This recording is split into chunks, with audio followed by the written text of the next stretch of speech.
আচ্ছা, আপনাদেরও কি এই সমস্যাটা হয়? স্নানের পর মুখ মুছতে গিয়ে মনে হয় একটা ত্বকের মধ্যে টান অনুভব করছেন। এই টান ভাবটা কেন হচ্ছে কিছুই বুঝতে পারছেন না। এই টান ভাবটা কেন যাচ্ছে না সেটাও বুঝতে পারছেন না। লোশন লাগাই তবুও কিছুক্ষণ পরই আবার সেই অস্বস্তি। একটা জিনিস জানেন তো? আমাদের ত্বকে একটা অদৃশ্য সুরক্ষা ঢাল আছে। Natural lipid barrier. এই হলুদ স্তরটাই ত্বকের জলকে আটকে রাখে।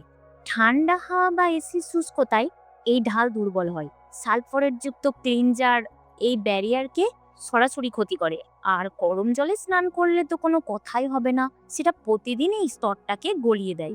ব্যারিয়ার ভাঙলেই ত্বক ফাটে, চামড়া ওঠে আর সেই চেনা টান ভাব শুরু হয়। তবে আজকে আমি আপনাকে কিছু মাস্ক বানানোর পদ্ধতি বলে দেব। লাগবে মাত্র ৩ টি জিনিস যা ঘরেই আছে। এই ৩ টি জিনিস একসাথে মিশিয়ে ঘন পেস্ট তৈরি করুন। তারপর মুখে সমানভাবে লাগান। ১৫ থেকে ২০ মিনিট রাখুন। তবে একটা কথা, যেকোনো উপাদান লাগানোর আগে কবজিতে কিন্তু প্যাচ টেস্ট করতে ভুলবেন না। প্যাচ টেস্ট করে নিন, তারপর ২৪ ঘন্টা অপেক্ষা করুন। দেখবেন ত্বকে কোনো জ্বালা-পোড়া হচ্ছে কিনা, লালচে ভাব হচ্ছে কিনা। যদি সেগুলো না হয় তাহলে তারপর মুখে সেটাকে লাগান। মধু বাতাস থেকে আর্দ্রতা টেনে ত্বকে ধরে রাখে। ওটস মিল লালচে ভাব কমায়, ত্বককে ভেতর থেকে শান্ত রাখে। আর একটা কথা, মাস্ক ধোয়ার সময় হালকা গরম জল ব্যবহার করুন। তোয়ালে দিয়ে বেশি ঘষবেন না, আলতো করে চাপ দিয়ে মুছুন। আর দেখবেন ত্বকটা যেন একটু স্যাঁতস্যাঁতে থাকে। তারপর ঠিক ৩ মিনিটের মধ্যে ময়েশ্চারাইজার লাগিয়ে ফেলুন। এই সময়টাই নির্ধারণ করে প্রোডাক্টটা ত্বকের বসে পৌঁছাবে নাকি শুধু ওপরে বসে থাকবে।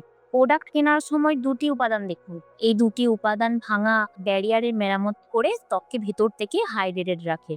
একটা মাইল্ড ক্লিনজার আর হায়ালুরনিক সিরাম, সেরামাইন্ড ময়েশ্চারাইজার এবং সানস্ক্রিন ব্যবহার করতে কিন্তু ভুলবেন না। এটা আপনার ত্বকে সারা দিনে সুরক্ষা করবে।